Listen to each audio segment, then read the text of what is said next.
Hi, welcome to our channel where we share the most intriguing stories. I moved to Silver Rock Hills for peace, not war. After selling my tech startup for millions, I wanted silence, not HOA power plays, hidden corruption, and one woman's quest to control it all. But when they came for my freedom with a smile, they didn't expect I'd fight back. Hard. I never planned on being anyone special in this neighborhood. That was kind of the point. After a decade of non-stop chaos in the startup world and selling my company for just over $18 million, I didn't want parties, penthouses, or press. I wanted sunlight, space, somewhere to breathe. That's how I ended up in Silver Rock Hills, a quiet, well-groomed community nestled near the edge of the Arizona mountains. The kind of place with golf carts instead of cars and suspiciously identical rose bushes. My house sat on the corner of a looped cul-de-sac, a modest one-story modern ranch with a stone facade, an oversized garage, a saltwater pool, and a killer view of the mountains at sunset.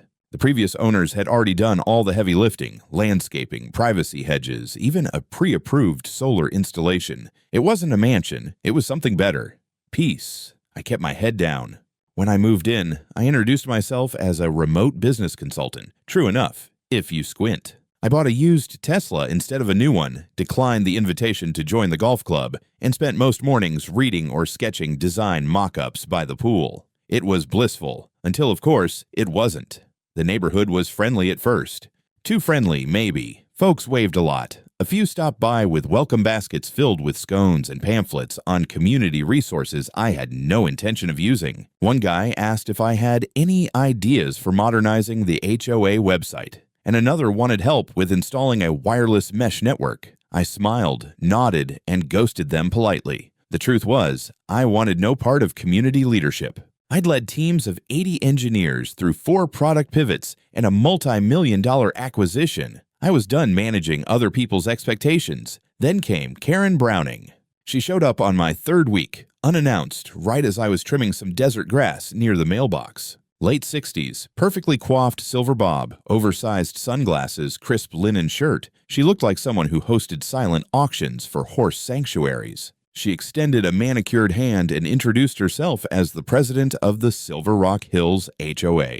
I shook it, instinctively checking her other hand for a clipboard or a petition. "Just stopping by to welcome our newest neighbor," she said with a smile that didn't quite reach her eyes. "We're a very tight-knit community here. We like to think of ourselves as a little family." I offered a smile of my own. Mine came with caffeine withdrawal and dust on my shirt. "Appreciate it. Just hoping to settle in quietly." Karen's gaze swept over the property. "Very impressive. The hedges, the layout. You must have a background in design, or maybe architecture." "Tech," I said simply. She perked up. "Ah, that explains the Tesla and the, upgrades." She didn't say money, but she didn't need to. A few more pleasantries, and then, right as she was about to leave, she stopped herself like she'd forgotten something crucial. "Oh, just a thought, and of course, no pressure, but we've been discussing the need for a community wellness space. A spa center, maybe a lap pool, sauna, nothing extravagant. And, some of us thought you might be in a position to help." I blinked. "You mean help organize it?" Karen tilted her head slightly. "More like sponsor it, fund it, as a gift to the community. You'd be surprised what a legacy that kind of generosity leaves." I gave a little chuckle. Too polite to be rude, too confused to laugh. "I appreciate the suggestion, but I've just put quite a bit into the house already. Landscaping, permits, even a new security system. I'm not looking to take on any major projects." Karen's smile stayed, but something behind her eyes cooled. "Of course, just a thought. We like to see new residents get involved, that's all. Especially those with resources." With that, she left. I stood in the dust for a moment longer than necessary, mower in one hand, thinking, that was weird and presumptuous, but maybe it was just her way. Arizona had its quirks. That night, I poured a drink and watched the sun dip behind the ridge. A hawk drifted overhead. The pool lights kicked on automatically. For a while, everything felt like it had been a minor hiccup, just a strange encounter with a nosy neighbor. Then, exactly 1 week later, the letter came. The envelope was cream-colored and embossed with the Silver Rock Hills HOA logo, an elegant swirl of mountains and cacti that made it look like a wedding invitation. Inside, however, was the bureaucratic equivalent of a shiv. The letter began with pleasantries, as expected. Dear Mr. Riddles, we are thrilled to have you as part of our vibrant and ever-evolving community.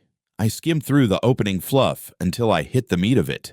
In light of your successful integration and in accordance with the community's shared vision for long-term enrichment, we formally request your sponsorship of a community wellness center. This will include a 25-yard pool, sauna, massage suite, and shaded meditation garden. I stopped reading. My eyebrows tried to leave my forehead. There was a second page, a budget breakdown, $640,000. Contractors were already preliminarily identified, permits likely to be approved, and even an architectural rendering that looked suspiciously like it had been made months ago. At the bottom, a final flourish. We are confident that such a contribution will serve as a pillar of goodwill and strengthen mutual trust between you and the broader community. Mutual trust. That was cute. I called my lawyer that afternoon. She read the document twice and gave a dry laugh. Legally, it's a request, not enforceable. But the tone, it's coercive. They're trying to paint you into a corner without saying the word obligation. Be careful, this smells like pressure tactics. So I did what any adult would do when someone tries to shake you down under the banner of friendship. I declined, politely. Formally, in writing. Certified mail, return receipt requested. 5 days later, I got my first violation notice. It said the color of my exterior facade deviated from approved palette parameters. The color was sandstone taupe, the exact same shade listed in the HOA's own paint codes under desert neutral. I called the number listed, and the clerk, clearly uncomfortable, told me all exterior colors now required live reassessment under natural light, whatever the hell that meant. Then came the second notice, this one for unauthorized vehicle placement. Specifically, the secondary carport I was building for my guest vehicle, something I'd already submitted plans for during escrow, plans which had been approved by the HOA. In writing, I asked for clarification. Karen didn't return my email. 2 days later, I saw her speaking with neighbors on the walking path behind my property. She wore a sun hat the size of a satellite dish and gestured with theatrical dismay, the kind that screams, "I'm just so disappointed." The next morning, I spotted 2 community members snapping photos of my yard from the sidewalk with clipboards. It was subtle, like being pecked to death by hummingbirds. The worst part wasn't the letters or the whispers. It was how efficiently the HOA's bureaucracy turned passive aggression into policy. Every question I asked was answered with a smile and a stone wall. Every request came back pending further review. I'd been in negotiations with Fortune 500 firms less opaque than this suburban junta. That's when I realized this wasn't about a spa. Not anymore. This was about power. And Karen, for all her silk blouses and HOA newsletters, didn't want a donation. She wanted control. I wasn't going to give it to her. I called my lawyer again. This time, I told her to start digging. Deep. I didn't know what exactly I expected my lawyer to find. Maybe some minor procedural hiccups, some garden variety HOA sloppiness. I figured Karen and her board were just nosy retirees playing house with too much time and too many bylaws. What I didn't expect was a goddamn smorgasbord of dysfunction. 3 days after I gave the green light, my attorney forwarded a preliminary report. The highlights were almost too surreal to be true. First, the current HOA board had been re-elected via a ballot process that, according to community bylaws, required at least 50% homeowner participation to be valid. Only 18% voted. The meeting minutes had been backdated. Second, Karen's term as president had technically expired 8 months ago. No vote to renew had ever occurred. She was, in the eyes of the law, a private citizen cosplaying as queen. Third, and this one was the kicker, the HOA had not published a financial disclosure in over 4 years. No open accounting, no audited reports. Just a quarterly newsletter with vague references to budgetary priorities and blurry photos of potted plants near the tennis courts. I didn't even have to squint to see the playbook. Keep everyone docile, bury the paper trail, and stomp down on anyone who asks questions. And now that I had said no to the spa fantasy, I'd been marked as a problem. The strategy: pressure me into compliance or force me out altogether. But the thing about being a problem is, sometimes you become very interested in causing bigger ones. It was during one of my evening walks after a particularly hot day that I noticed something strange near the park entrance on Saddle Ridge Lane. A small triangle of land everyone thought of as part of the park, was separated from the main parcel by an oddly placed hedge and a rusted boundary stake half buried in gravel. I checked the plat map when I got home. Sure enough, the land in question wasn't listed under the HOA's communal holdings. I cross-referenced it with county records, and there it was. Parcel 33B, held in default by a regional bank in Tucson, where it had apparently languished since the original developer went under a decade ago. It wasn't just unclaimed, it was collateral. The next morning, I had my attorney run a title search and start the acquisition process. I kept it quiet, silent. I didn't even tell my landscaper. 2 weeks and one bank transfer later, I owned it.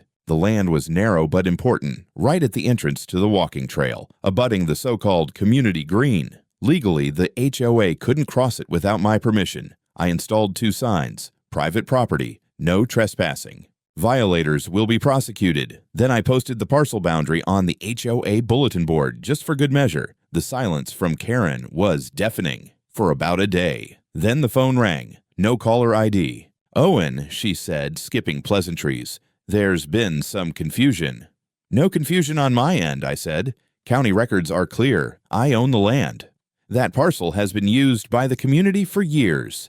There's precedent." I took a breath. Precedent doesn't trump ownership. Her voice turned brittle. "This isn't how we do things here." "Apparently," I said, "it's exactly how you do them."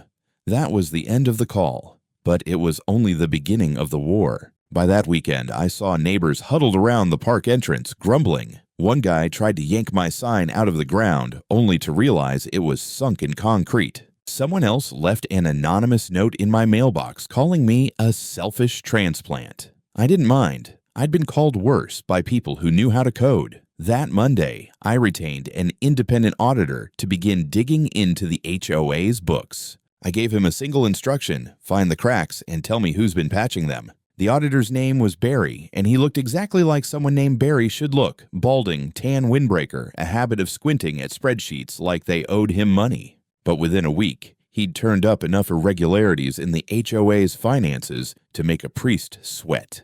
$90,000. That was the number. That's how much money had gone missing over the last 4 fiscal years, disguised as ambiguous line items, redirected under vague project names, or simply not accounted for at all. Payments to consultants with no attached W-9s. Invoices from contractors that didn't exist. A recurring expense labeled simply executive operations, which Barry dryly explained was HOA speak for whatever the hell they want. I read the report twice, then sent it to my lawyer with one sentence: time to turn on the lights. That's when I started talking to people. Up until then, I'd kept my head down, but now I knocked on doors. I asked questions. I showed neighbors what Barry had found, quietly, carefully, without drama. And I discovered something else along the way. I wasn't the only one who'd been steamrolled by Karen Browning. There was the couple on Arroyo Bend who got fined $200 because their cactus was 1 inch too wide, the retired veteran who'd been denied a flagpole permit twice, despite federal law allowing it, the young family down the hill who were forced to repaint their fence after Karen changed the approved palette without notice.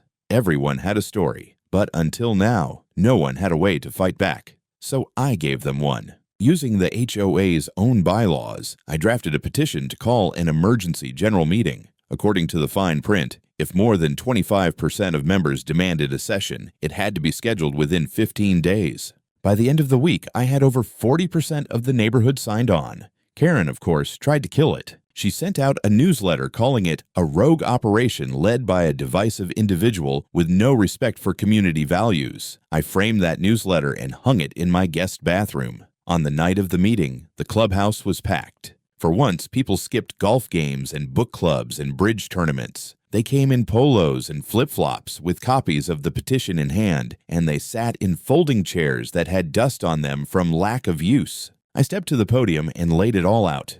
The fake elections, the expired term, the cooked books, the misuse of authority. I handed out Barry's report in manila envelopes and let the silence do its work. Then I asked for a vote to remove the current HOA board, install a temporary oversight committee, and immediately begin a formal audit. The vote wasn't close. 52 in favor, 8 against. Karen stood up, face blotchy, lip trembling. "You all think this is some kind of victory," she hissed. "This is a hostile takeover. You're letting him buy your loyalty." Nobody responded. She grabbed her binder, flung it at the table hard enough to knock over a water pitcher, and stormed out. No one followed. The next morning, a notice went up on the HOA board. Effective immediately, the Silver Rock Hills HOA Executive Committee is dissolved pending reformation. I didn't run for anything. I wasn't looking for power. I just wanted the rats out of the pantry. I thought maybe, just maybe, that would be the end of it. The board was gone. Karen was out. The audit was underway. People were smiling at me again instead of whispering on sidewalks. For a moment, Silver Rock Hills started to feel like the quiet place I'd originally hoped for. But if I'd learned anything from the startup world, it was this. Never underestimate the ego of someone who's just lost everything they thought they controlled. Karen wasn't done. It started with a letter. This time, it didn't come on HOA stationery. It came from a downtown law firm, a real one. Heavy envelope, embossed seal, signed in triplicate. Inside, the accusation that I had acquired community land through fraudulent misrepresentation and coercive tactics. That I had used undue influence over HOA members to destabilize the board and execute a coordinated seizure of critical neighborhood infrastructure. They even claimed I'd made threatening remarks during private conversations, vague enough to be terrifying, detailed enough to stink of Karen's fingerprints. My lawyer laughed. I didn't. The lawsuit didn't stand a chance legally. My land purchase was public record. The bank had auctioned the parcel fair and square, and I had documentation for every step of the process. But that wasn't the point. The point was to drag me back into the mud, to bleed me with process, to intimidate me. The judge dismissed the case in less than 10 minutes. I thought that would finally shut her down. Then came the zoning complaint. Filed with the city's Planning and Development Department, it alleged that my home, specifically the layout of my carport and the private recreation structure in my backyard, violated current residential zoning regulations. The complaint came with diagrams, measurements, and a tone that could have only come from someone with an intimate knowledge of my property. Translation: Karen had been spying.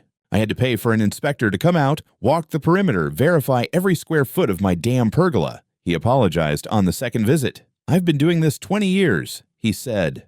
Never seen anyone try to weaponize zoning law out of spite. I offered him a cold bottle of water and said, "Welcome to Silver Rock Hills." Meanwhile, I was still watching the fallout from the audit. The temporary oversight committee found more than just the missing 90 grand. They uncovered vendor kickbacks, unapproved reimbursements, and payments for beautification projects that coincidentally only beautified Karen's end of the street. The kicker? HOA funds had been used to power wash her driveway 4 times in a single year. Most people hadn't had theirs done once. And yet, despite the smoking wreckage of her presidency, Karen was still lurking in the margins like a radioactive ghost. I didn't like it, so I accelerated the second part of my plan.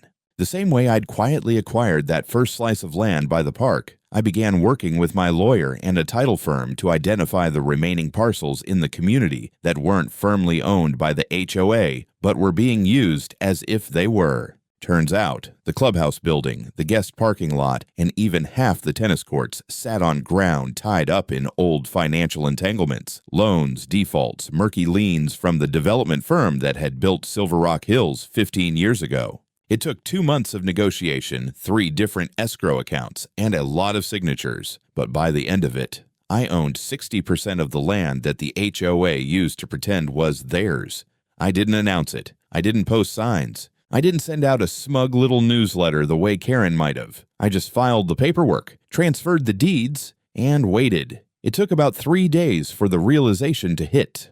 People noticed first when the tennis courts were locked on a Tuesday morning. Then the lights in the clubhouse stopped working. The cleaning crew showed up and found the front doors bolted and a printed notice taped inside the glass. Closed for restructuring. Access pending new lease agreements. By the end of the week, the guest parking lot had barricades across the entrance, with a laminated sign bearing my name and a simple message, "Private property. Access by contractual agreement only." The new HOA committee reached out cautiously. They weren't part of Karen's mess. They were just trying to rebuild. I agreed to meet them. We sat at a neutral location, a coffee shop just outside the community. 3 of them came: Luis, retired architect; Dana, single mom with 2 kids; and Peter, former HOA treasurer turned whistleblower. They were nervous. I wasn't. I laid out the terms. They could continue using the facilities, clubhouse, parking, tennis courts, under a long-term lease with fixed maintenance responsibilities and full financial transparency. I wouldn't charge market rates, just enough to keep things honest. But the HOA charter had to be revised. No more unchecked power for presidents. No more closed books. No more Karen. They agreed. But while the new board was on board, the remnants of the old regime weren't so cooperative. A handful of Karen's loyalists, let's call them the cult of the blonde blazer, started a whisper campaign. He's trying to privatize the whole neighborhood, one woman told a neighbor at the mailbox. He's turning it into a business, said another during a dog walk. Some of them even showed up at my gate one evening, holding a handwritten petition demanding return of community assets. I thanked them for their passionate civic spirit and reminded them that trespassing signs weren't decorative. Then came the moment Karen lost whatever remaining grip on reality she had. One evening, I drove past the clubhouse to check on repairs being done inside. To my surprise, I saw headlights in the lot. Karen's Buick. I parked and walked up, phone in hand, video recording already rolling. She was trying to get into the building, furiously jiggling the locked door like a raccoon caught mid-crime. "You're trespassing," I said calmly. She spun around, face flushed. "You don't own this. You can't lock me out. County Recorder's Office says otherwise." "You poisoned them against me," she snapped. "You stole this neighborhood." Then she lunged, tried to shove past me and toward the door. When that didn't work, she slapped the phone out of my hand. It hit the concrete with a crack. "Congratulations," I said, picking it up. "Now you're on camera and facing assault charges." By the time the police arrived, Karen was pacing in tight little circles, muttering about conspiracies and legal sabotage. I handed over the footage. The officers didn't need much convincing. She was cuffed on the spot, still ranting about community sovereignty and how outsiders were destroying everything. The story could have ended there, but the audit committee wasn't quite finished. What they found next made everything else look quaint. The fallout came fast. Karen's arrest for trespassing and assault might have been the final straw for most people, but she had spent years building a little empire under the radar, and now every brick was being pulled out in daylight. The Oversight Committee had requested full access to all HOA financials, including archived records going back a decade. What they uncovered didn't just justify her removal, it justified criminal prosecution. First, there were the payments, dozens of them, listed as park maintenance or beautification services that were traced directly to companies owned by Karen's nephew in Phoenix. Problem was, those companies didn't actually exist. They were shells, created months after Karen took over as president, with P.O. boxes as mailing addresses and no registered employees. Then there were the reimbursements, travel expenses to California and Colorado. Hotel stays, spa receipts, dinners at steakhouses, billed as HOA planning retreats. The total, nearly $17,000 over 3 years. And if that weren't enough, the real kicker was her expedited permit program, an unofficial under-the-table deal where residents could pay a processing fee in cash to have their renovation requests approved in 48 hours instead of the usual 6 weeks. No one ever questioned it because the system was so opaque, and people just wanted to get their damn patios built. One of the homeowners, a contractor who'd paid twice, came forward with texts and emails. Another had a voice memo. "Just bring the envelope to my porch," Karen had said. "Make sure it's sealed." It was over. The committee handed their findings to the county prosecutor's office. Charges were filed: fraud, embezzlement, abuse of fiduciary duty, and conspiracy to defraud homeowners. The list was long enough to need a second page. Karen tried to delay. Her lawyer filed motions, stalled hearings, claimed her health was failing. But the evidence was too strong, the community too angry, and the system, for once, too functional. The trial lasted only 4 days. Her defense was weak. She claimed everything was approved informally, that the board had trusted her judgment, and that she did it all for the community. The jury didn't buy it. The sentence came down: 7 years in state prison, no parole for at least 4, no press conference, no apology, no tears, just a hollow stare as the bailiff took her away. Most people would have felt some satisfaction watching her go down. I felt nothing but clarity. With Karen gone, the HOA committee finalized its restructuring. The new charter capped presidential terms at 2 years, made financial audits mandatory every 12 months, and required community votes for any project over $10,000. But most importantly, we formalized the lease agreement for all shared facilities, clubhouse, tennis courts, parking, now officially under my ownership. Everything operated through a nonprofit management group I created, with quarterly reports, open books, and fixed fees. No cash, no favors. And then, I did what no one expected. I funded the spa center, built it on the edge of the now former community park, squarely on my land. Steam room, lap pool, hot stone massage suite, infrared sauna, state-of-the-art and gorgeous. Access by membership, heavily discounted for residents, free for seniors, profits directed to neighborhood improvements. I named it the Ridge House. On opening day, neighbors came in droves. People who once called me selfish now shook my hand and asked about classes. Someone brought cupcakes. Dana from the committee teared up when she saw the therapy pool, and on the wall near the entrance, I installed a metal plaque. Nothing flashy. Just 6 words. Trust is earned, not assumed. It was quiet after the sentencing. Not the kind of quiet that comes from absence or fear, but the sort that settles in once the last domino falls and no one's left to keep pushing. Silver Rock Hills changed faster than anyone expected. The neighborhood felt lighter, friendlier. Even the desert air seemed less dry. Karen's house went dark. A "for sale by owner" sign appeared in the front yard a few weeks after the verdict, though the property records showed it had been quietly transferred to a trust in her sister's name. No one knew if Karen would ever come back after her sentence was served, and honestly, no one asked. I kept my distance from most of the gossip. There was no victory lap, no celebration, just work. The Ridge House, the spa center I built, opened fully by the end of the quarter. Membership rolled in steadily. It wasn't a vanity project. We offered hydrotherapy for seniors, prenatal classes for new moms, a local partnership with the VA hospital for rehab sessions. The sauna became a gathering spot for early risers. The pool lights cast a soft glow in the evenings that you could see from the walking trail. I'd sometimes sit on the upper patio with a drink and just listen to the quiet murmur of people relaxing, not plotting, not complaining, just living. The nonprofit I'd set up to manage the leased HOA facilities held its first open forum. People showed up, not because they were angry, because they were curious, because they wanted to be part of something. Luis stayed on as the board's new president. Dana took over as treasurer. They were humble, transparent, efficient. We didn't always agree on everything, but for the first time since I moved here, disagreements ended with compromise, not complaints.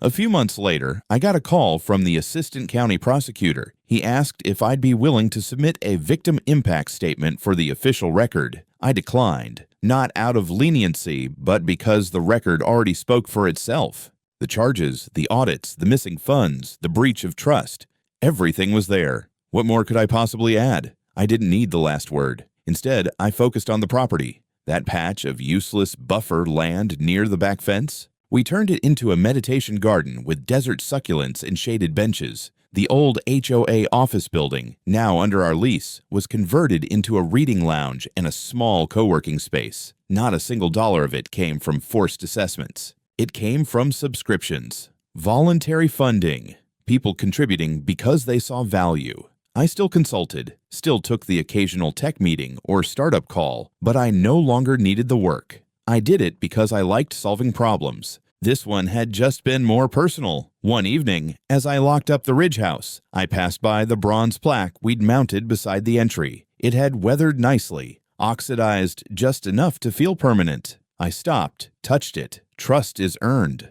not assumed. A simple reminder, a small line that carried all of it. I walked back home under a soft desert sky. The stars were coming out, and for the first time in a long time, I didn't feel like someone was watching from behind the hedges. I didn't come here to fix a broken system. I just wanted peace. But sometimes peace comes with a price, and I was more than willing to pay it.